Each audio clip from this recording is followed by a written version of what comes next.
What is going on, Chiefs Kingdom? Welcome back to another episode of the Kingdom Says. I am your host, as always, Garrett Williams. Tonight, I'm joined by one of my two usual co-hosts. We've got Mr. Arrowhead Tom in the building. How we doing, Tom? I literally realized in the middle of your introduction that I hadn't thrown all my virtual background. So here we are. Look, I just jumped in and off. It'll change again in a moment. Uh, hey, we were just talking pre-show. It's a little bit of a crazy day. It's preseason for football, but real season for life. So we will soon be joined by our other regular host. But it's preseason. We're catching up on things. I'm feeling good. I'm ready for real meaningful football. That's for sure. Definitely ready for that to happen. But yeah, I'm feeling good, man. I'm feeling good. Yeah, that's good. That's good. Yeah, there's real football very, very soon. We're ever so close to getting real football. Got to suffer through one more preseason game, and then there's cut down days and everything like that, and then we'll be live. So we've got a lot to talk about tonight. There's been a lot of things going on in Chiefs Kingdom.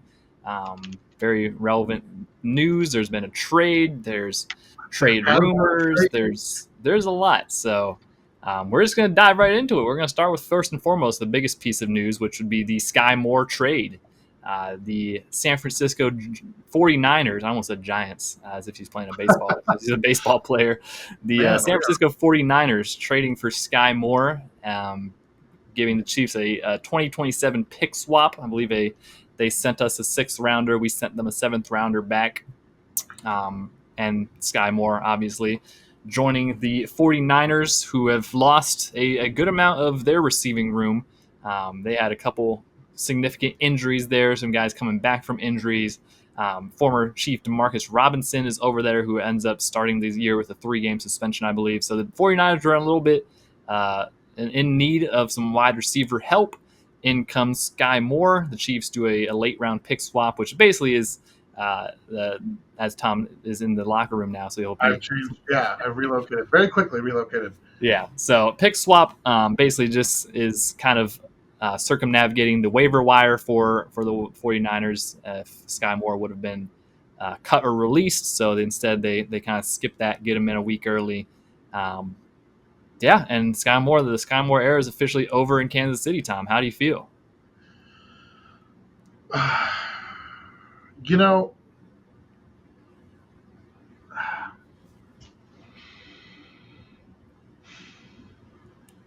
It's hard because I think it's not hard. It's hard to pick words that are appropriate in the sense that I don't want to celebrate somebody's career or somebody's dreams suffering. This is to be a 2nd round pick who's dealt for pennies on the dollar, who may not even, ultimately even make, the roster, all that stuff in San Francisco. Like, it's not great. No. We know Skyy. We know this is a pretty close knit locker room. I think they also understand the business side of things. This is a guy who is supposed to come in and be a starter. This is a guy who's supposed to come in and get significant snaps. I mean, after the first Super Bowl against the Eagles, he was going to be one of the guys, and he had every opportunity in the world to carve out a path, and he just could not do it. And if you want to talk about development, you want to talk about whatever things, I think I've made it clear where I stand in terms of his physical capabilities and all that. I don't have anything bad to say about him as a human, as a person, even as a player, because he, did everything that was asked of him to the best of his ability. It just, sometimes it's not there. It's a different level. It's a new level. And it's like I said, on one side, it's hard to again, not to celebrate or dance on the grave of his career, but at the same time, I'm just shook that they were able to trade him for anything. His limitations on the field were pretty rough. I think he just struggled with plate strength, struggled to get open, and then on top of that, even when he was schemed open, his hands were very unreliable. Special teams was rough. I mean, there were good kid, hardworking kid. Maybe change of scenery is going to be rejuvenating, but it really does.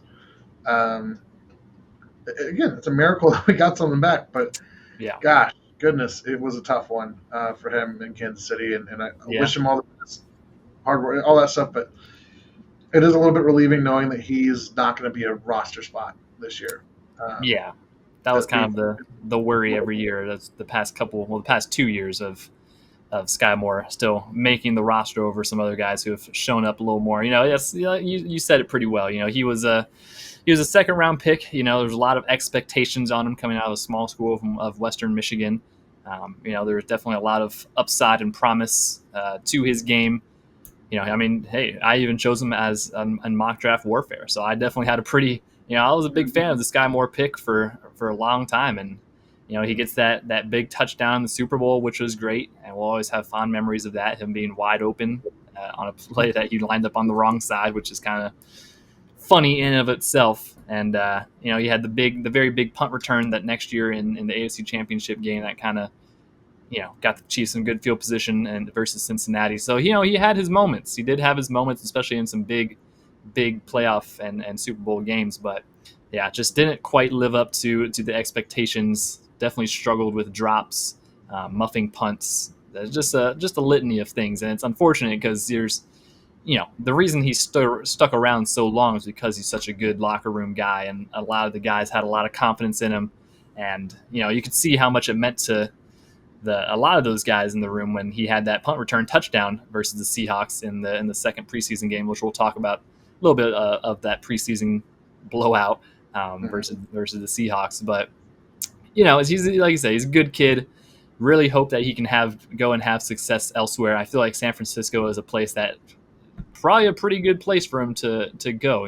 Kyle Shanahan is very good at scheming receivers open and getting a lot of production out of guys. And yeah, that's the thing. You gotta have to really manufacture the touch to get it into his hand, a real quick, jet sweep or something like that. But he's a hard worker, and he's definitely, it's definitely tough to, get traded like this and potentially be it's probably better to get traded, I guess, than be a cap casualty or get cut. But still probably not the best outcome that Skyy was hoping for. But at least he gets a chance to continue his career. I'll root for the kid still. Definitely like him as a person, but very thankful, like you said, that he's not going to be on this team, that there's going to be some other younger guys that can step up and get an opportunity instead. And yeah, just it's situations like these where it's like you think so much of a player as you're watching him week to week, and you're like, I cannot stand him being on the team and this and that. And then when he ends up leaving, it's like kind of bittersweet. You wanted it, but it's also you reminisce on the good times and what he meant to this organization. And he'll always be a legend. 2-time Super Bowl champ. He can always hang his hat on that. And he's got the rings. Yeah, he's got the rings, and I'm sure he'll still be pretty welcome in Kansas City. Hopefully not for at least a couple years. A couple years he retires, maybe he can come back and say hello. But yeah, that is one big monkey off of the Chiefs' back, if you will. Is that the expression? I feel like that's the expression, monkey off your back. Did I get that one right? I think so. Okay. Yeah. I almost wanted to throw a paw in there, a monkey's paw in there, but I don't think that's the whole. I don't think there's a paw. Yeah, that's a whole different thing, a monkey's paw and all that stuff. So yeah, best of luck to Skyy Moore. We basically get nothing from him, and I'm pretty sure it's one of those things that if he's not on the roster, that whole trade probably just is null. He's just cut like he usually is. But the Chiefs have been dealers, I guess. They've gotten a lot of picks or trades these past 2 years at the deadline like this before cut down day. So this is the first move that we've seen of them sending a player away in a kind of move like this. So we'll see if this leads to anything else, if they use that extra sixth in some capacity. Obviously with cut down day coming on this next Tuesday, it's there's going to be a lot of movement around the league, a lot of guys who are roster bubble candidates that you might send a late sixth or a conditional seventh or something to secure them and jump the waiver wire and potentially add some more pieces, which kind of segues into our next topic, which is something that came out today per, I believe, Diana Rossini of The Athletic, making a note that there was a couple teams calling around interested in some running backs, the Chiefs being one of those teams that seem to be at least putting some feelers out there of potential running backs that might be available that they can add to their room, to their backfield that we've talked about a lot of being, there's a lot of guys in the Chiefs' current running back room, and it's not exactly clear, who the clear-cut guy would be. We're banking on Isaiah Pacheco coming back from a really big injury that, it's just tough with running backs, and significant injuries like that change them a lot usually. More times often than not, than a big injury is going to affect a running back pretty severely. So the Chiefs are obviously banking on him to return to pre-injury form. Then you also have Kareem Hunt, who's not getting any younger, and he still showed good reps last year in his roles, and you've got a full training camp under his wing with the Chiefs again, so you might have a little more confidence in him. And then behind that, you have Carson Steele, and you have Elijah Mitchell, and you have the 7th-round pick Rashard Smith that we had this year. So there's a lot of names in there, but not necessarily a name that might jump out at you and scream, RB1 bell cow of the year. So it'll be interesting to see, Tom, of if they decide to make a move and who they might make a move for. Do you think we need to make a move? Do I think that we need? I would want to make a move. Running backs are hard because it is somewhat about opportunity cost, and I think I mentioned a couple weeks ago, I'm not super impressed. I want to say this because there's two things I want to say. First, I think a lot of people have written off Pacheco way sooner than they should have. I agree. And some of those reactions and stuff. I saw today that he's an injury risk, and I don't know about that. One injury, right? Yeah, one injury. He's played a very physical style of football. There's times when he's popped up and I'm like, oh God, he's got to be broken in half, and he's fine. Yeah, he just pops right up. That narrative can go away. I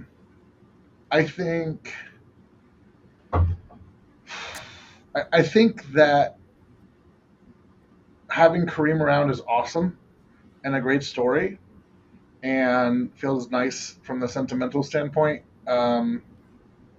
But he's aging. How much is left in the tank? All those questions, right? There's a lot there to think about. I think Elijah Mitchell has not been who they wanted him to be, not been the contributor that they wanted him to be. So I get that.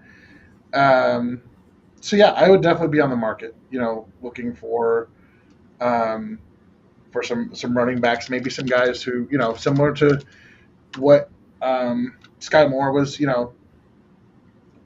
similar to the situations, Skyy Moore is, hey, maybe it's a young player who just needs a change of scenery. I'm always a little nervous about giving up too much for a running back in a trade. Like I know, like Travis, Etienne was the Jaguars running back was Etienne, whatever was floated out there. To me, that's going to cost you too much. It's a former first rounder who's got I think a Pro Bowl or two on his, attached to his name.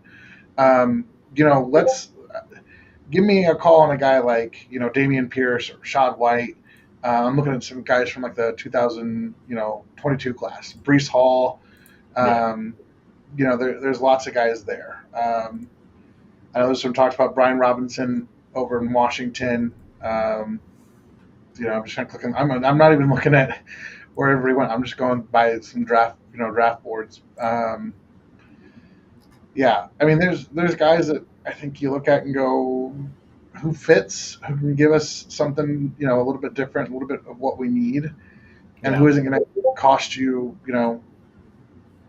more than what it should. Because it's a running back at the end of the day, and we've seen undrafted guys come in and do really well. We've seen guys who,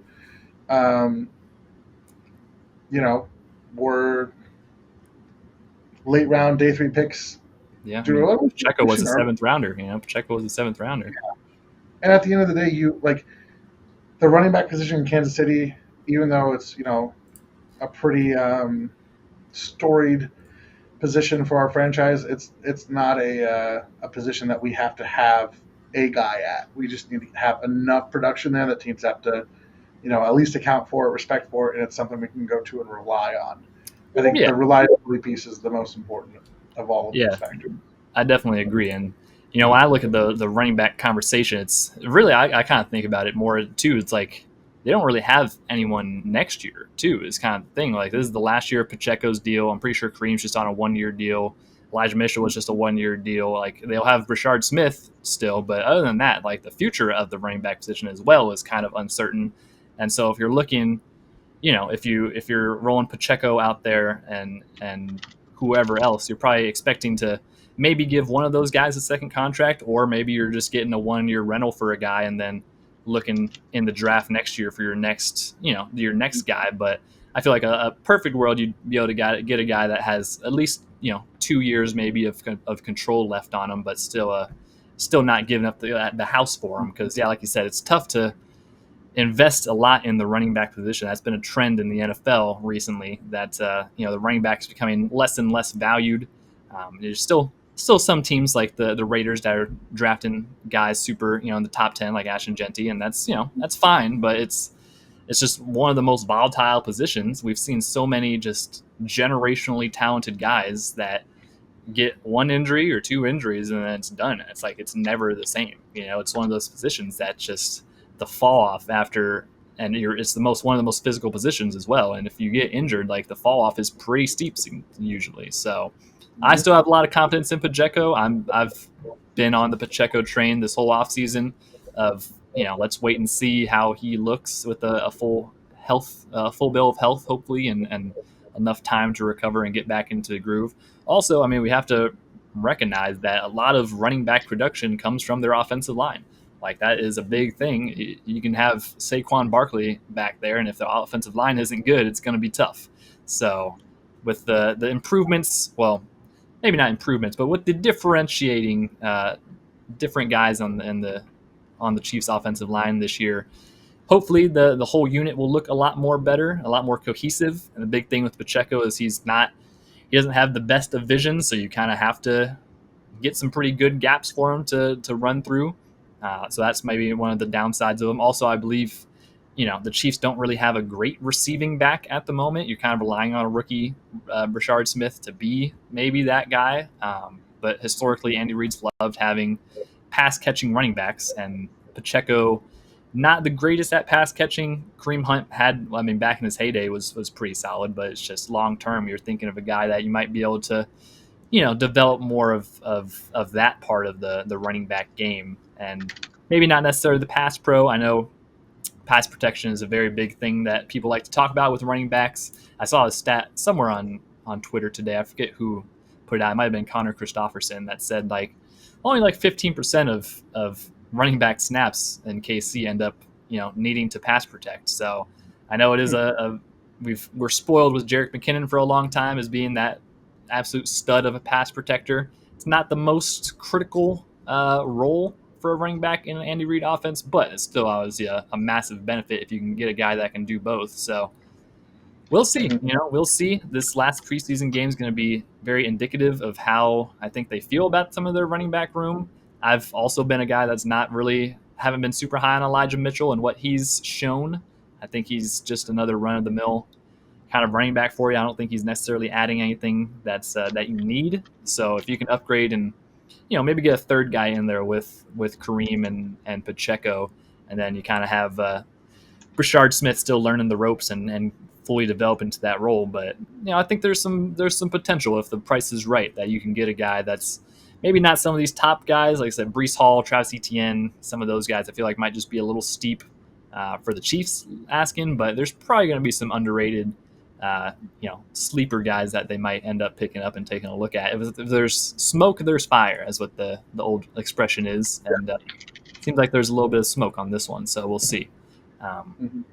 I'm over here just looking at different running back, like different Yeah, NFL team rosters and running backs, and it's tough because it's like, again, if you're going to give up a draft pick for a guy, with running backs, they're not a position that age well. I can't imagine that the Chiefs want to give up more than a day 3 pick or so. Um, and so it's like, who? It would not. It also wouldn't surprise me if they were going to wait it out and just see who gets cut and see, yeah, see who exactly. can turn that over. Because again, you could find bodies, um, and there's some names here. Man, there's some guys that I wish we would have been able to snag in the draft, here or there. I think Braylon Allen over at the Jets was looking real good, Yeah, and I was big on him. Those Wisconsin running backs, man, they're clockwork. they are pretty. Yeah, Um, they are pretty consistent. yeah, so I mean, it's I, give it time, and we'll see how it plays out. But um, yeah, there's going to be some bodies out there. It's just about finding the right one. Because I think um, with Pacheco and like, even if he's healthy, he still needs a good number 2. We need a change of pace. We need somebody to kind of be in there Yeah, and do some work. So yeah, I think finding that true number 2, and then let Kareem be whatever Kareem needs to be. yeah.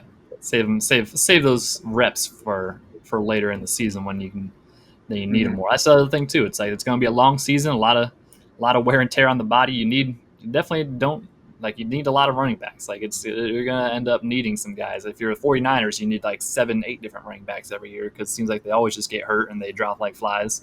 Um, so yeah, if you week 1, if it's just Pacheco and Kareem as your running back combo, I don't think I'll be super upset. Now I might say things differently after the first couple weeks, and I might freak out like the rest of Chiefs Kingdom and say that we should have drafted a running back way higher and this, that, and the other. But it doesn't. I'm not super worried about the running back position, but I would. It's always nice to add another playmaker, and I think obviously a lot of people are still hoping for the next Jamal Charles or something that you can bring in and have a really dynamic, running back to pair with Patrick Mahomes. We still haven't quite seen a guy like that that's paired with Patrick and see what they might Yeah. end up doing with them. So, we'll see. We'll see. It's going to be a very busy weekend for a lot of teams getting guys cut down and um, yeah, there's going to be a lot of movement. So there will not be any shortage of running backs if the Chiefs are looking for that. So that's basically all the off the field news that's going on. Besides that one article that came out from Sam McDowell, kind of a crazy, scary article about Andy Reid's office getting the windows broken by a bullet while he was in the office. Do you see that? Yeah, right. Just Wow. yeah, that one was definitely wild. I was like, And it's also wild that it took 15 months for it to come out because this happened yeah, last year in May. yeah, So yeah. And we're not going to talk about how that's about the same time they cut Kadarius Toney, but it's fine. Uh, I'm kidding. he's been Um, reading the chat. He's been reading the forums. yeah, listen, I saw it on Reddit. I'm um, stealing the veiledly problematic takes on Reddit. Anyways, yeah, yeah. Moving on to the preseason reactions. Tom, we played a second preseason game. we did play a second We preseason did game. play. The Chiefs did suit up for a second preseason game. Not many of the starters played. I know the starting O line got a series or two with Gardner Minshew back there. Definitely, definitely got out of hand pretty early down up there in Seattle. The weather wasn't the greatest, and it was just one of those preseason games. You take a little bit up from it. A lot of it's just disorganized chaos and a lot of poor tackling efforts and things and whatnot from the defense that wasn't the greatest, and the offense really couldn't find much of a rhythm either. Yeah. What were I guess your biggest takeaways from the preseason game? Who was the football coach? I think it was McKay, the old Buccaneers coach, said, What did you think of your team's execution tonight? I'm all for it." It was one of those notes. Yeah, Started, didn't get a lot, and it was a little bit of a tough to gauge sometimes because there was a lot of times where it's like our second string was against their first string guys, and then like our guys who might be fighting for a roster spot were against some of their second. So it was from the viewer standpoint, it was tough to evaluate. Coaches go into those games with specific things they want to see. Obviously, they saw enough out of Skyy Moore, Yeah, and had that moment. But yeah, I think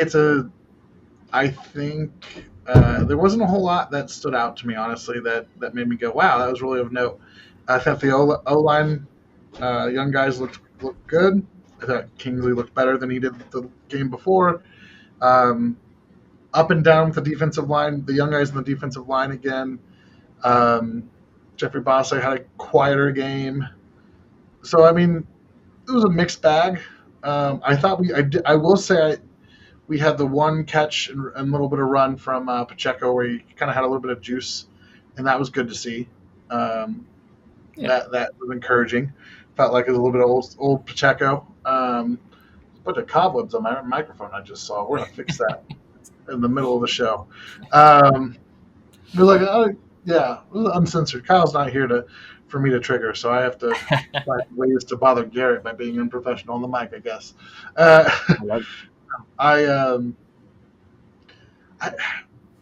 I'm like I said, I'm ready for meaningful football. I was going to say I don't think anybody lost or won a roster spot that game, but I think one guy definitely. Yeah, one guy. We already talked about him.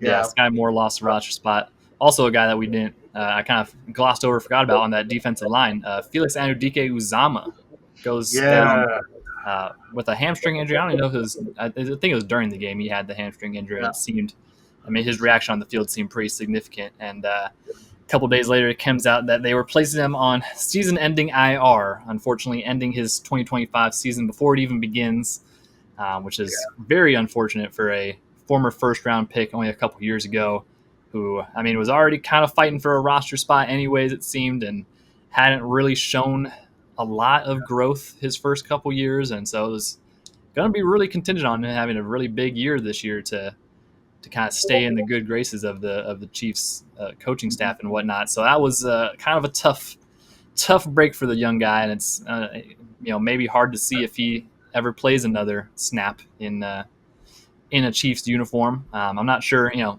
definitely had to be a significant enough injury that they said, we're going to put him on IR for the whole year. Now, sometimes I think, they can come to an injury settlement and waive him with a injured destination. So there might be a chance they do that and he plays elsewhere, or maybe they just decide to redshirt him essentially this whole year and get him back in for next year. Yeah, I think he's likely to get a red shirt unless they end up with, a lot of bodies on the IR and it gets complicated. But it's not promising. He wasn't getting significant snaps. He didn't look. It's the same thing. He looks strong at the point of attack, but he is just.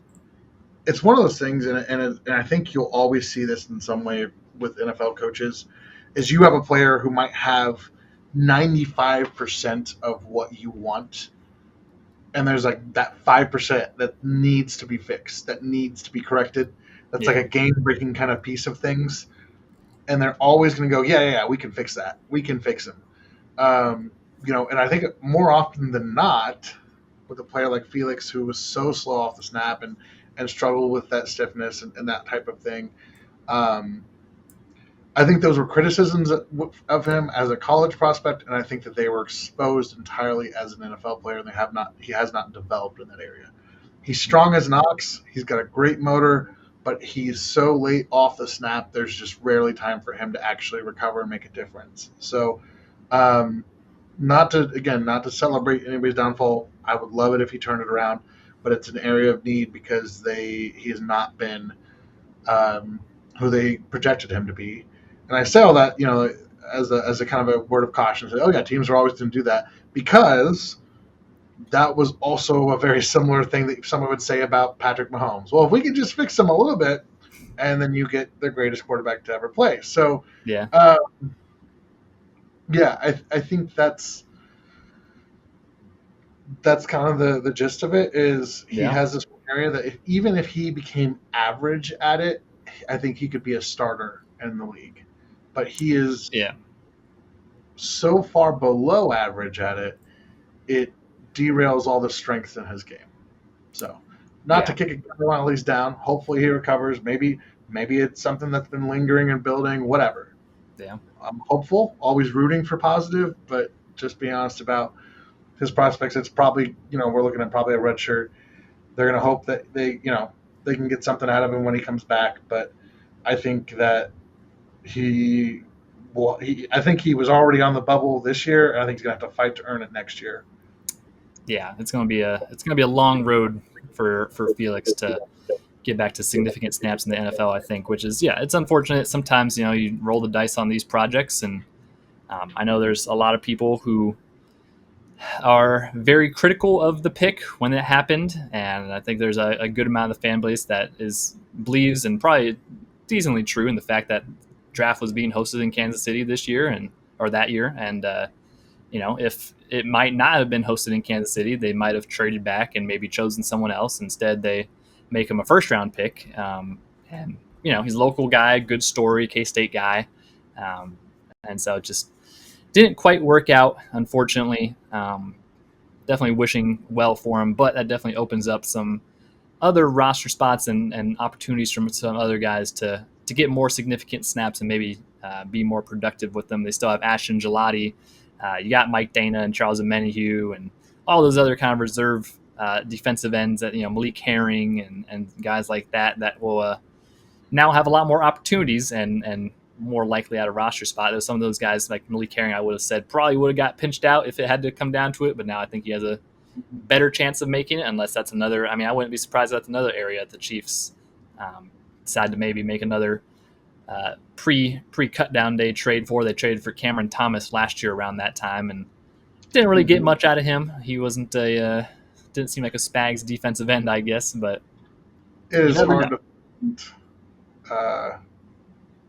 it's hard to find pass rushers that are being shopped around that really bounce and I mean, it's kind of throwing stuff at a wall and hoping it sticks. Eventually you kind of have to just keep on trying. Have to keep on trying. Join us now, not the guy that we alluded to earlier, but another friend of the program, Mr. Randy Ellenberger. Randy, how you doing today? Surprise! All right, how's it going, fellas? Sorry, I just got back from figure skating practice with both of our girls. So fun. Yeah, this is what I missed. Yeah, well, Garrett took his pants off earlier, so I always miss the good stuff. This really is like this is our preseason like warm up game. This is the game where the starters didn't come out to play. We're just we're just filling in guys as we can, going along. A little bit of a vanilla game plan, but we're here. We're doing it. Game plan. I'm probably losing my roster spot. I'm about to pull a Skyy Moore. Randy, real quick, how do you feel about the Skyy Moore trade? We already talked about it, but we want your. You were so excited you couldn't type. If I was capable of doing backflips, I would have done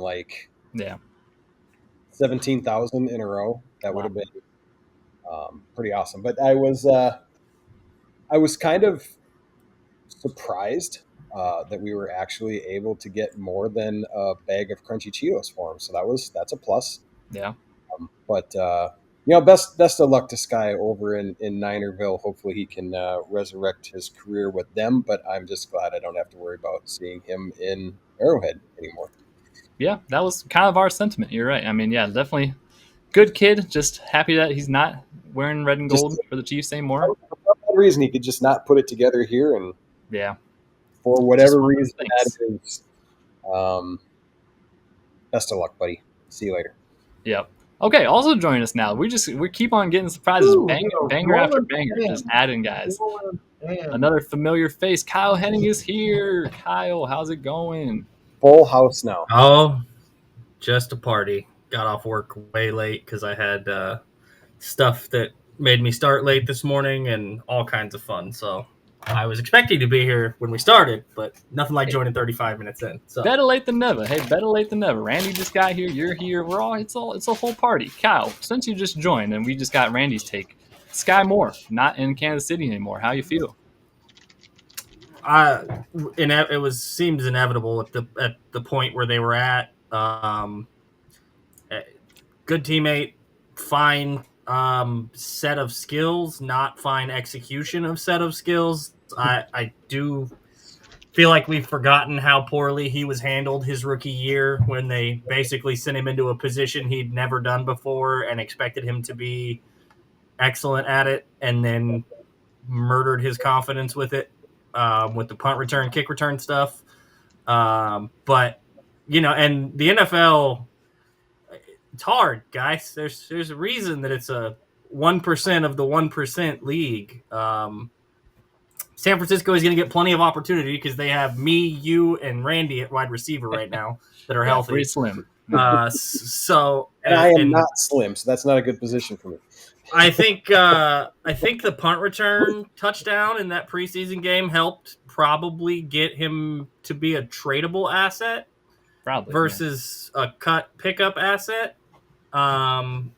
It provides that's the importance of special teams when you're hunting a roster spot, and other teams pay attention to that stuff and watch that stuff. And all it takes is a moment. And he's had some moments. He had a huge punt return in the Bengals game in 22 that led right to Patrick Mahomes getting hit out of bounds to put them in field goal range. He has the Super Bowl corn dog catch. So for all the consternation and frustration that he is delivering, then he was hurt a bunch. They must not have watched all the muffed punts as well. So yeah, Kyle like I said, don't put that on. Hey, when you've never done it before and then you're asked to be the number one, and then because it goes poorly, they bench you essentially and never let you touch it again for like 2 years. Like, it's tough. Yeah. So hopefully, and also, guys, this is going to come as a shock, but our fan base, especially the more newer version of our fan base, isn't exactly the easiest to deal with when you're an online person. And Skyy seems like an online person. He had his YouTube channel that he was doing stuff on. He had his own content he was creating. And I'm sure after a while, when everybody tells you suck for months and months and years, eventually it starts to get in your head. So hopefully a change of scenery gives him a new lease on his NFL career. And I wish the kid nothing but the best. He seems like an excellent dude all around. Just didn't work out the way that they had hoped or anybody had hoped. And I'm sure he would tell you he wished it went better, but he does have 2 rings, and he's now got another team to try to make a difference on. So happy for him to be given another shot in a spot where he's going to actually get a shot to do some things, because there's a lot of room there. And Shanahan's offense is wide receiver friendly, especially for some of the stuff he's decent at.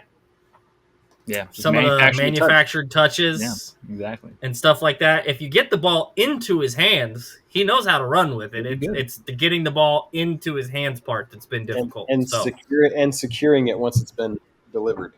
Yeah, I think it's a good testament that all of us said, good kid, good human being, bad football player. Exactly. So. I don't think he's a bad football player. I think he had a bad time in Kansas City with some issues. But I don't think he's a bad football player, because if you're a bad football player, you don't get to the NFL. You just don't. True. You're not a second round pick. It's definitely, best of luck to Skyy Moore. Also, another thing that we touched on before you two gentlemen joined, we'll get a quick reaction of. I know Randy is pretty tapped into this. Running back trade rumors. Do you think we need them? Me and Tom kind of sentiment was like, hey, it's tough to have to give up picks for a running back and maybe secure a guy who you don't even have much roster control of over one more year. A lot of these guys on the bubble and the trade rumors only have a year left on their deal, and the Chiefs are looking pretty thin next year for running backs. There's not a lot of guys under contract. Randy, what do you think about all that? It's always, it's the grass is greener, type of thing. Pop and Hunt are on 1 year deals, and you look around at all the other guys that are rumored, like you said, they're on the last year of their contract because their teams have also drafted another younger running back here recently as well. Are there some guys out there that are potentially available that I think would be an upgrade over the guys on our roster? Potentially, like Breece Hall is isn't a supremely talented dude. Like, he reminds me a lot of Kareem Hunt year one. Like, he's just got that well-rounded game. I've always been a big Kenneth Walker fan from his days at Michigan State too. I think he's a tough runner. Between the tackles, he can do a lot of really good things. But it's also like, Pop's coming off the injury, but he's had a ton of time to get back into shape and to get healthy. Kareem is apparently in better shape and healthy. He's going to have a full training camp. So now we have two guys coming back that are in the best shape of their lives, getting all the reps that they need to, I think, could be a really good 1-2 punch. Now you throw in Mitchell in there. Has he gotten a lot of opportunities to really see what he's capable of? Not really so far, but we've seen what a healthy Mitchell can do in San Francisco. And then there's the wild card with, the rookie who's, kind of lightning in a bottle, a dynamic, can kind of do a lot of different things. We really don't know what he's capable of as well. So I think there's a lot of talent, and I think there's a lot of ability in that running back room if people can stay healthy and get on the same page and be used how they should be used. Now, with that being said, running back is not a huge position or a key position in Andy Reid's offense. Never has been, probably never will be. I mean, his most, Brian Westbrook was probably the running back, him and Shady McCoy in their prime Philly days, to where they were actually featured, but more in the short passing game and perimeter game versus actual running. So do you want to put a lot of stock and money and draft capital into potentially trading for a position that's not a huge piece of our offense? That's another bigger question. So I think the guys that we have, should they stay healthy, can definitely fill the role of that position within Andy Reid's offense and do well in that system. But I don't know. Some of those pieces are fun to think about, but I don't necessarily think that they're huge upgrades versus what we have for what we use the running back position for. A majority of the names that I see floated are guys I don't have much interest in. A lot of them have been hurt multiple times, been banged up, can't stay healthy. It's the running back position in the NFL, but like Charbonneau is one. Kenneth Williams, I know you liked him in college, but that dude's been hurt like multiple weeks every year for his whole career in Seattle when he was up there. Like, I'd give up a fourth. Some of that, Kenneth Walker. Kenneth Walker, sorry. Tyler Algier, no. Brian Robinson, probably not. Breece Hall is the name that I'm most intrigued by, but I think there's too much. Yeah, I watched him play in high school, not just college, Tom. I know all about Breece. He went to Wichita Northwest. Kid's an absolute stud with an actual line that blocks for him. He can catch out of the backfield. He runs. He understands the screen game and how to use his blockers and his leverage. He's a name I would be interested in, but I wouldn't be interested in it I wouldn't be interested in any running back for a draft pick. If you're trading for a running back, for me, it's a player for player that's probably going to be a position of need. The Jets just traded for 2 defensive tackles, so that's probably a good thing that they don't need that anymore. But they could probably use a little help in the secondary next to Sauce. They could probably use some help if you have an extra receiver, and we seem to, even with the trade of Skyy Moore. There's even some talk about some of our linebacker depth. If you're going to keep one of the surprise names, UDFA kid, who's been great for the first 2 preseason games, been everywhere. McDonald. That one. McDonald. If you're going to keep him, a guy like Jack Cochran or a guy like Christensen. Cole Christensen? But both of those guys are then suddenly somewhat expendable. So if I'm Josh Williams, like, I'm not trading a draft pick for a running back at this point. No. There's no need for it. The running back room isn't the be all end all of the Chiefs' offense, as I'm sure everybody stated before this. And while Elijah Mitchell, I didn't really have a whole lot of excitement when they made the signing in the offseason. I understood they were looking for Jet McKinnon 2.0. He's not Jet McKinnon 2.0. He's not even Jet McKinnon 1.5, I don't think. The problem with Bashard Smith is I don't know if he can block. He's too tiny at this point in his development. He's not big enough. And I know Eric Bieniemy always said that a majority of pass blocking is at the running back position is want to. And he has the want to, but want to is fine until the guy you're trying to pass block outweighs you by 35 or 40 pounds and runs the same speed you do. And then it's a problem. So could they use to add maybe a body? Yeah, but they could have done that in April too, and they decided not to. So I don't know that you're going to see that. I would prefer them if they're going to trade a draft pick for something. It would be a defensive lineman, whether that be an edge or a tackle, somebody to offset and maybe not force Omar Norman-Lott to do something so out of character and you maybe don't even need to trade for him because Derek Nottie may be getting cut anyway and he may be back in Kansas City soon. But something along those lines, I don't see the need to spend draft capital in the future on a running back for now. I just don't. I haven't understood the panic mode that's been put out ever since Rossini tweeted that they were interested. Yeah, they're interested in every position they can possibly be interested in right now. You know why? Because 70% of the people that are currently in the league are about to get cut, and they want to know who's moving. It's part of the business, but I don't want to give up draft capital for a position they have very clearly shown. Yeah, we'll draft him in the 7th, like that. Isaiah Pacheco, 7th round pick, Rutgers. Rashard Smith, 7th round pick, Carson Steele, undrafted free agent. Like, they don't care about drafting running backs high, and they don't care about want to give up high draft capital to do so. So the 4th is way too much for me, Tom. There's no way I'm giving up a 4th for a running back, even if he might be good for 6 weeks before he tears a hamstring or breaks an ankle or whatever happened with him this year. I say that only about because I said I agreed very much with you until Kenneth Walker's name came up. I said we would even probably be better off waiting. That dude's hurt every year for multiple weeks. Kenneth Walker is healthy, and I understand that's a big statement. I think you could make an argument that he's a top 15, maybe top 10 running back in the NFL when he's healthy. Mm-hmm.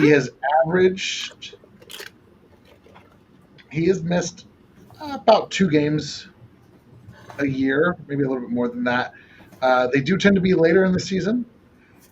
I think, some of what you're saying, I think a big part of that is he has been asked to be the sole bell cow, and I think if he is a rotation, I think if he's a number 2 guy, I think all of the sole bell cow. We talking about the same Kenneth Walker, the one that played in Seattle? Yeah. Wow. I know that they just added. No, sir. Trust me, my fantasy team can tell you he was not the sole bell cow because Zach Charbonnet and God knows whatever other running back Pete Carroll could stick in there to steal carries and vulture touchdowns for him. Trust me. That dude. The vulturing. This is why Kyle doesn't like him because he was bad on his fantasy team. But because of that, I've watched him play every single game, and he's fine. And when he's right, he's top 20, top 15 running back. But he's right like half the year because when he's not missing games, he's still losing carries because he's too banged up or too dinged up to use him full time. So if that's what you're going to do, you've already got 2 heads to a committee with Pacheco and Kareem, and he kind of gives you the same thing Kareem does in a lot of instances. He'll get you 3 or 4 yards and pretty consistently, but he's not going to break anything on you. He's not going to game break. Like, it's not like a difference maker at the position, and I'm not giving up a future 4th round draft pick for a guy who's not really a difference maker. Just not. And we can potentially disagree on the difference maker piece, but injury history: 2022 1 game, 2022 1 game, 2023 2 games, 2024 limited carries for like 6 weeks after each one. Oh yeah, no, but that's the thing. Is I think if you limit his carries a little bit more, we're okay. So he's missed 10 games due to injury in 3 years. So more than I want, but honestly, like it's a quarter of the hard to games that find. they played in. It's a very difficult position to stay healthy at. Of the names that are out there, I think he's got the highest ceiling. I'll just say it that way. So I would be willing We'll to see. part with We'll more see than how. I would with others. Brees Hall was in that conversation, but I would probably take Kenneth Hall over Brees Hall, and I'm going to leave. I'm going to mute myself because I know Brees you're for gonna me disagree with that. is the guy. Brees for me is the guy that makes a huge difference. That can make a huge difference. Can hit you with a home run. Can beat you with the screen game or in a running game. Because he's got his speed difference. Like Brees is a athlete, and he had to carry a god awful Jets team for like 2 years when they had no quarterback in sight, none whatsoever. And then he got darkness retreat boy, and they didn't ever let him touch the ball. And now everybody's like, "Oh, Brees is what?" Well, Brees had to deal with Zach Wilson, whoever was Aaron Rodgers' backup when he popped his Achilles like a rubber band, and then Aaron Rodgers' psychopathic self. So I'm not really holding. Backup, yeah. And he was dragging Zach Wilson around and was the only guy Zach Wilson could throw the ball to for like 2 years. So like, yeah. I think mostly, I think we all kind of agree in the sentiment that, you could add someone. I don't think if you need to add someone, I don't think it's the most pressing position of need. But I also, like I said earlier, I think people just want to see another Jamal Charles in Kansas City pairing up with Pat Mahomes. And unfortunately, that's probably not going to be available unless it's a very steep price. So probably just, we're probably good. Those guys are just out there, Hall of Fame running backs. We're probably good on all that. So they're all sitting on the couch waiting to get called. Yeah, exactly. So we'll probably just see if any notable faces get cut, and we'll go from there. Maybe a late round pick swap like we did for Skyy Moore for a guy. Who knows? But maybe that kind of transitions into what Tom and I were talking about before everyone else joined. Just preseason reactions from the second preseason game. The Chiefs played a second preseason game. There were Chiefs uniforms on a field. Did they play though? That's the one. There were Chiefs uniforms. Are we sure that they knew? On a field. I'm not sure if they knew what time the game started or if this was an imposter type, because I was sick to my stomach watching that first quarter, watching our defense just get gashed. Like it was not. What they give up 116 yards rushing in the first quarter alone. Like it wasn't pretty. No, it was bad. Like it was real bad, to the point where I'm like, I'm not exactly sure what's going on, because it wasn't like all the starters were sitting. Like some of our dudes were out, but not all of them. All of the main pieces were out. No Chris Jones, no Trent McDuffie. But no Bolton, no Jones, no McDuffie. At the linebacker core in specific, like our linebackers were nowhere to be found except for their heads buried in the chest of the offensive lineman that's just pancaking their asses. Like didn't have Nick Bolton out there guiding them. It was overrunning the hell out of the play.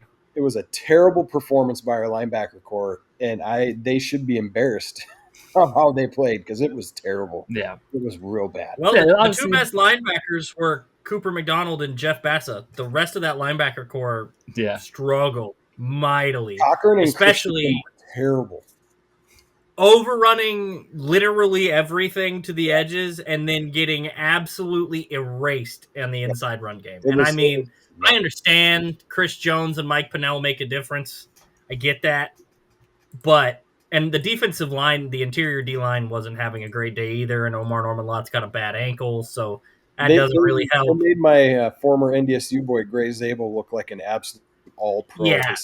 Gray Zabel is a dog. Yeah, he has been a really good pick. It was bad, but I didn't expect it to be good or even decent because of who all they sat down. And the other part of it was the offense wasn't great either, so they were on the field a lot. But you wanted to see more from that linebacking group, the veteran portion of that linebacking group, than you got. And that's why I think a guy like Cooper McDonald could easily make a roster spot over a replacement level at best guy like Cochran or Christensen. And I think if you're going to lose one, it's probably Christensen because Cochran's pretty much entrenched himself on the special team side. Yeah, I think he's a four-core. That's where he shines. That's his spot. I think he's a 4-core special teamer, but yeah, you don't want him on the field defending the run. That's for damn sure. And like that was pretty much the whole takeaway from that game for me because there wasn't much else to watch. They didn't play any of the main guys that you needed. There were some guys out there later than they should have been because now you have a big depth problem with Felix being out for the year because he destroyed his hamstring. That's why I brought up the D-line room about needing to make an addition somewhere in that D-line room because and I know people are like, oh, Felix. Yeah, I understand that, but at the same time, he was still going to be a piece of your depth, and now it's gone because he was out there having to play and then had a nasty, stupid fluke injury happen, and that's not what you want. So him being out there that late was not great. Noel Williams, buddy, I really appreciate your willingness to tackle. Stop using your head. Yeah, that was tough. Yeah, that was a tough one. As soon as he did it, I was like, he's going to knock himself out. And then the next play, he went for that tackle and got knocked out. And I was like, oh my God. Dang it. Yeah, can't be doing that in preseason. Yeah, can't be doing that in preseason. Nazeeh Johnson is hurt again. And I say again because it's the third time in 3 years. And I know that Steve seems to like him over Josh Williams. But I'll tell you this, Josh Williams ain't hurt. Now, I will say, Josh Williams is still making some of the same mistakes that he made same old Josh his rookie Williams year, a little bit, yeah. Because he went into the game and was in perfect position and didn't turn his head around, and they got a touchdown because his head was not looking at the football. It was looking at the receiver. And that's been a problem his whole time. So there were some not great things in that preseason game. Gardner Minshew looks the part as the backup, which I think was good. Capable. Yeah, probably one of the more capable backups we've had. Definitely more, I'd say, than Carson Wentz and a couple other guys. Jalen Moore was fine, but not a great performance. Yeah, overall, I mean, there's not a whole lot of good things to take away from the preseason game, but we also remember it's preseason, and like Tom mentioned earlier, like it's a lot of Seattle starters playing against our second team, and then Seattle's second team playing against our third team and stuff like that. So it's just, you can pick little things, you can highlight some individual performances. Overall, both sides of the ball, not really the cleanest operations, but it's also preseason. You're not breaking out a lot of exotic things. It's basic vanilla game plans that you're just trying to see how guys react and see how guys move and process information and things like that. So it's a learning curve. There's some takeaways. Give me more of Jeff Bassett. Yeah, Jeff Bassett looks the part. He will hopefully be a guy that's that we say his name a lot for good reasons this year, because he's getting a lot of significant playing time and making good actions for it. So we could go for a while longer talking about some preseason action. Overall, some guys proved who they were. Some guys, they are who they are still, and you don't really gain much from it. We have one more preseason game coming up this Friday versus the Bears back in Arrowhead. So that's, if you happen to, for you guys watching us currently. Yeah, tonight, today, if you're watching later today, I guess. Yeah, later today, because this will be going out on Friday. So one more preseason game. I think Andy Reid said that the starters and Patton and Kelsey will play a little bit. I'm sure they'll probably get maybe a drive, maybe two, probably more than just 3 plays like Pat got last time. So that'll be interesting. But overall, it's not, you're not trying to do anything crazy to get guys hurt before cut down day, which will be next Tuesday. So we're gonna have a lot to talk about then. There's a whole weekend of craziness action coming on. Just a quick, 53-man in relation to 53-man. Let's each go around and just one guy that we might say is a surprise cut, and maybe a guy that we might see as a surprise roster make. Starting with Arrowhead, Tom. What do you think, Tom? You just picked the least prepared person. Exactly. I saw you were blurry for a little while. Hadn't talked for this question. Yeah. But I also spent time trying to get my camera to focus. Yeah.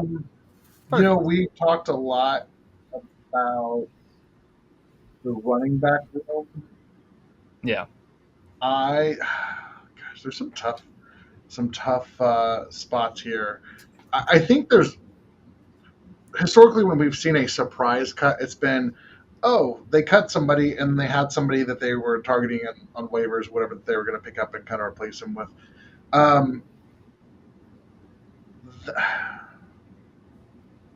I'm torn. The running back ones are easy to pick, so are easy to point to. So I'm gonna.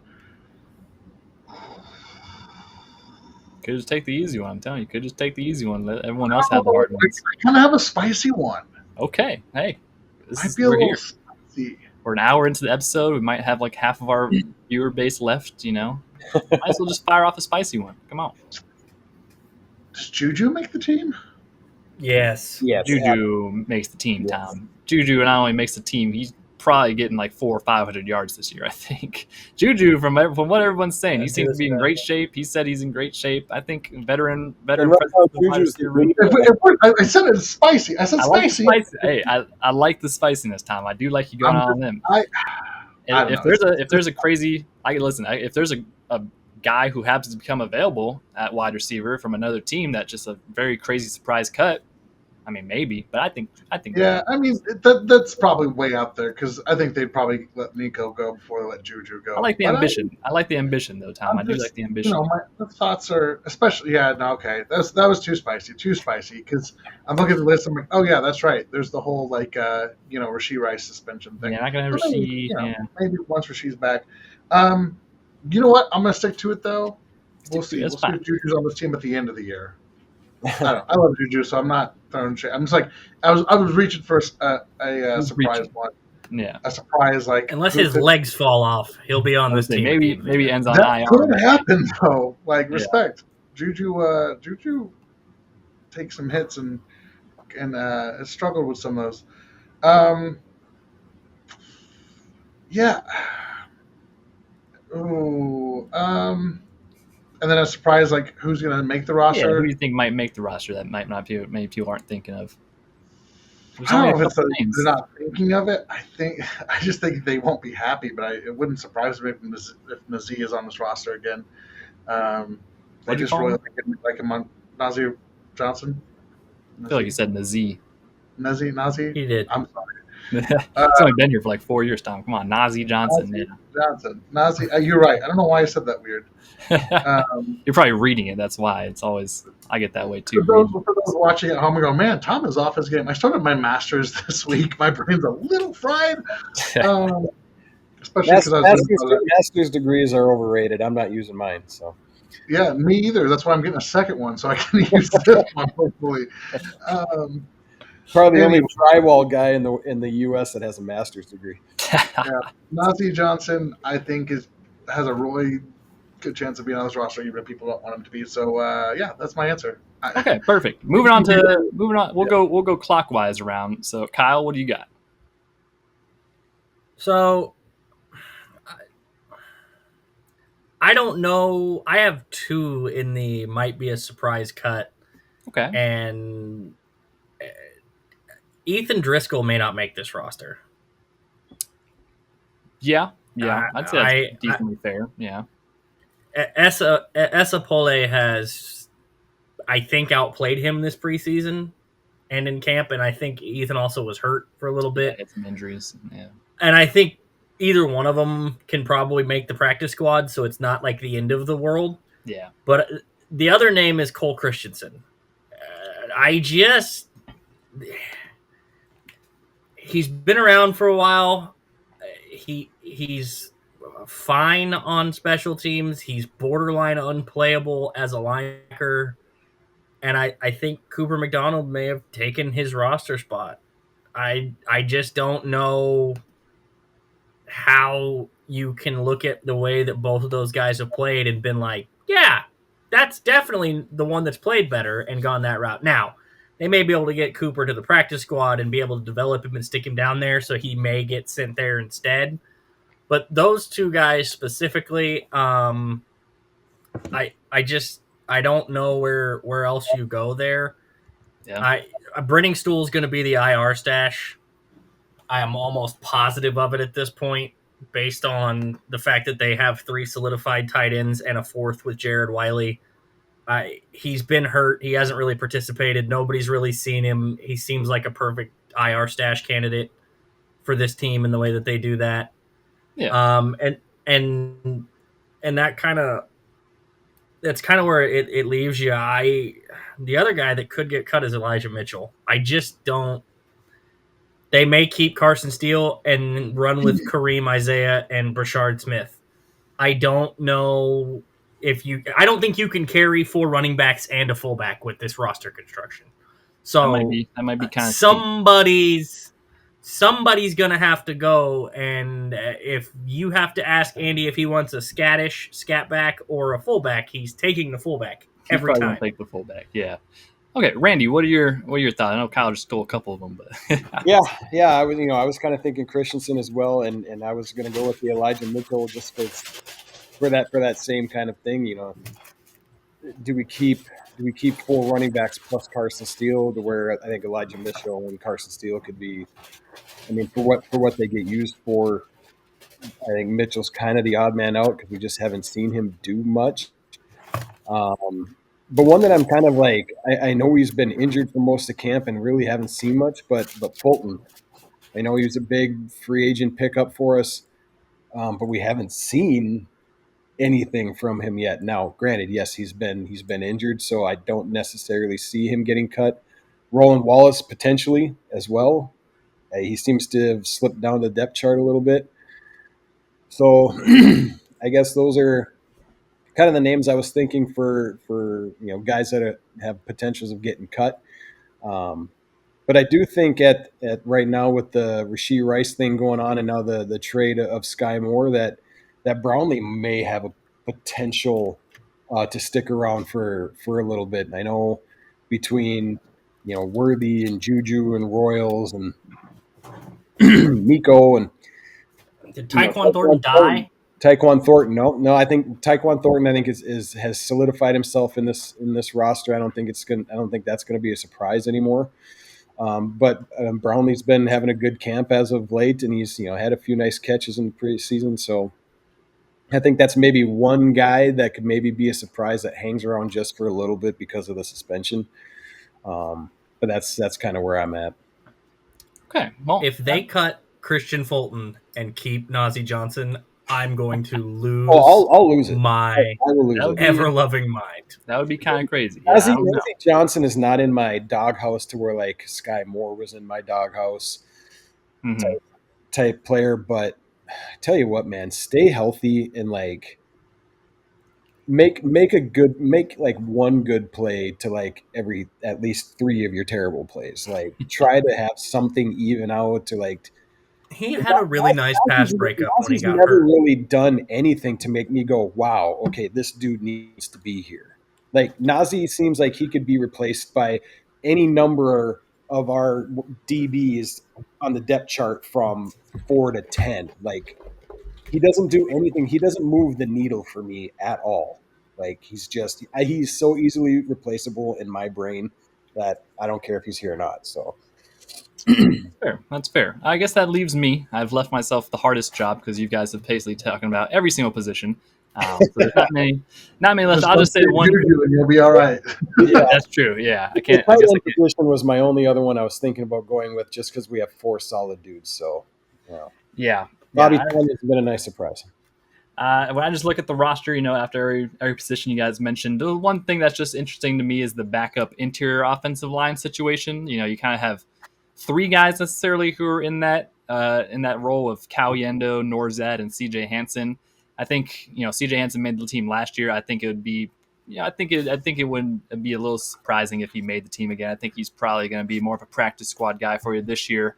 And then you have Cal Yendo and Norzad as your 2 backup interior guys that there's a little bit of proven stuff there, but I think if you can go and get a veteran interior offensive lineman and maybe replace Caliendo.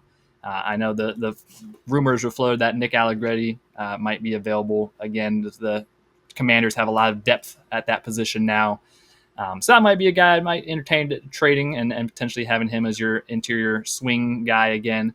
Outside of that, though, yeah, I mean, you guys covered it a lot. In the cornerback room, I'll be interested to see if I still feel like Josh Williams is the odd man out of that room, and maybe if Christian Fulton isn't 100% ready, they might still continue to roll with him, and he'll still have a spot. But he just, if you just crunch all the numbers, I think Christian Roland Wallace is definitely a lock for the team at this point. I think I would be very surprised if he didn't make the team. So I just, you have a guy like Josh Williams who just seems to be the odd man out. That would be the guy that I would try to target as a trade candidate with another team. Maybe get another later round pick swap for him or something. Maybe not as cheap as Skyy Moore. I feel like he's earned a little more, maybe a fifth rounder or something like in that sense. But he just, that seems to be the odd man out as far as the cornerback room still. So yeah, I think that about covers it. I think we did it. I think anybody think there's a who's on the early you get cut early list so that you got a chance to go latch on with the team list?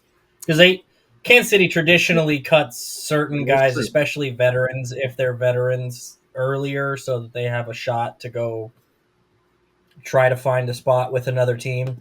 Anybody on that list that jumps out? I don't know. Also, another guy I just realized is still on the team. Cam Jones is another linebacker. I don't know what his role is necessarily solidified or not. He might be a guy.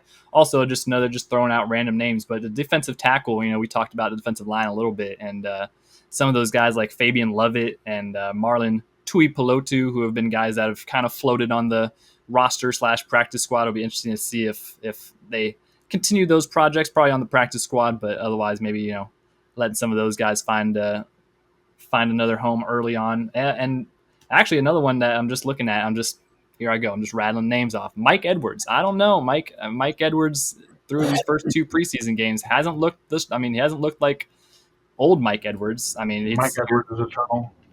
Yeah, he is eternal, but it's still, if there's a guy that potentially comes available, I know a guy like Kyle Duggar from the Patriots is a guy that's been floated as a potential cut candidate or a potential trade candidate. I'm just saying if there's other safeties that become available, he might. Mike Edwards, he's the old head veteran when we have two really young safeties that need some of that old school tutelage, and Cook as well. So that's valid. Yeah, that is a valid take. I'm just judging his actual play on the field. It just hasn't. He's getting older. They don't. Behind, They don't need him for the first 10 weeks of the year. That is true. Mike Edwards is, hey, you're here. If you have something happen to any of the three that we have at the front, you can fill any of the three roles as a backup and be serviceable and be the veteran leader in that room. Yeah, he very much is be able to diagnose. He's Juju. He's Juju, but Tom wants to cut Juju. So, hey Tom, if you're cutting Juju out, maybe I'll pitch my wagon to Mike Edwards, and we'll both be wildly wrong and get roasted. I think the oldest, probably one of the older guys that gets that early release. If they do go the linebacker route as far as cuts are concerned, because you say Cam Jordan, Cam Jordan and Jeffrey Bassett, or sorry, Cam Jones. Cam Jordan's the Saint who's 800 years old. Yeah, still rocking, still going. Yeah, but Cam Jones and Jeffrey Bassa are similar types of linebackers as far as super athletic speed, and Jeffrey Bassa is, I would take 10 times out of 10 over Cam Jones. Yeah. And the same conversation, like the Cole Christensen Cochran mixture could be one that's let go early as well. Jerry Tillery's on this team. I don't think there's any question. And you mentioned Tuipulotu and Lovett. Malik Herring's chances to make the roster got a lot better with Felix going down. They sure did. Yeah, they sure did. That was a big one for him. Yeah, so it'll be interesting to see. Well, we got one more preseason game. We got a whole wild weekend of cut down days and whatnot. So we will be. We forgot the one that's almost guaranteed to get cut and be an early cut. Quarterback room. Bailey Zappi. Yeah, they'll probably cut that him. Dude is gone. Yeah, they'll probably cut him after tomorrow's game. He might not. Yeah, he might not get a bus ride home. Yeah, I was gonna say he might not. They might not wait till he leaves the stadium after the game. I was gonna say, they may put that note in his locker at halftime to find it after the game. Yeah, that's very fair. Okay, well, I think we did it. I think we definitely did it. We will be back next week to cover cut down day. That's going to be the big thing. I mean, we'll have a little bit of preseason reactions, but mostly it'll be cut down day next Tuesday. As I have poor with dates, the 26th, August 26th, cut down day in the NFL. I think all teams need to be down to 53 by about 3 p.m. Eastern Standard Time. So that will be a wild bloodbath of a day. It always is in the NFL. Always one of those bittersweet days that a lot of guys unfortunately have to give up the dream or prolong the dream of being in the NFL for just a little bit longer. So best of luck to everybody. Definitely wishing. Next week is an exciting week for a lot of people for football. Yeah, exciting and also devastating at the same time. So high school football starting. We have our first game on the 28th, so they're all getting pretty pumped up. Real football is right around the corner, folks. We are week 0 is this weekend, ain't it? College football, week 0.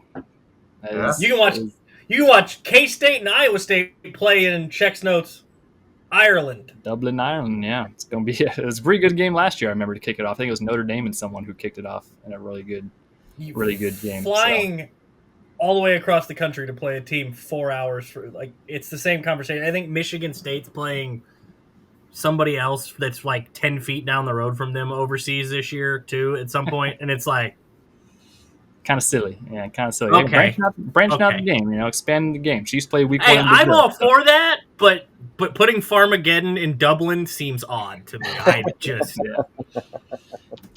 that's well, I mean, they do a lot of farming in Ireland. I feel like that's big. They're big farming. I like not corn and wheat. They do potatoes, wheat, corn. It's all the same. It's all the same. No, it's not. It's kind of the same. All right, let's get out of here. Appreciate everyone for tuning in, watching, rocking with us. Be sure to follow us at Kingdom Says Pod, Facebook, Twitter, and Instagram. Check us out on YouTube, Spotify, Apple Music, wherever you get your podcasts at.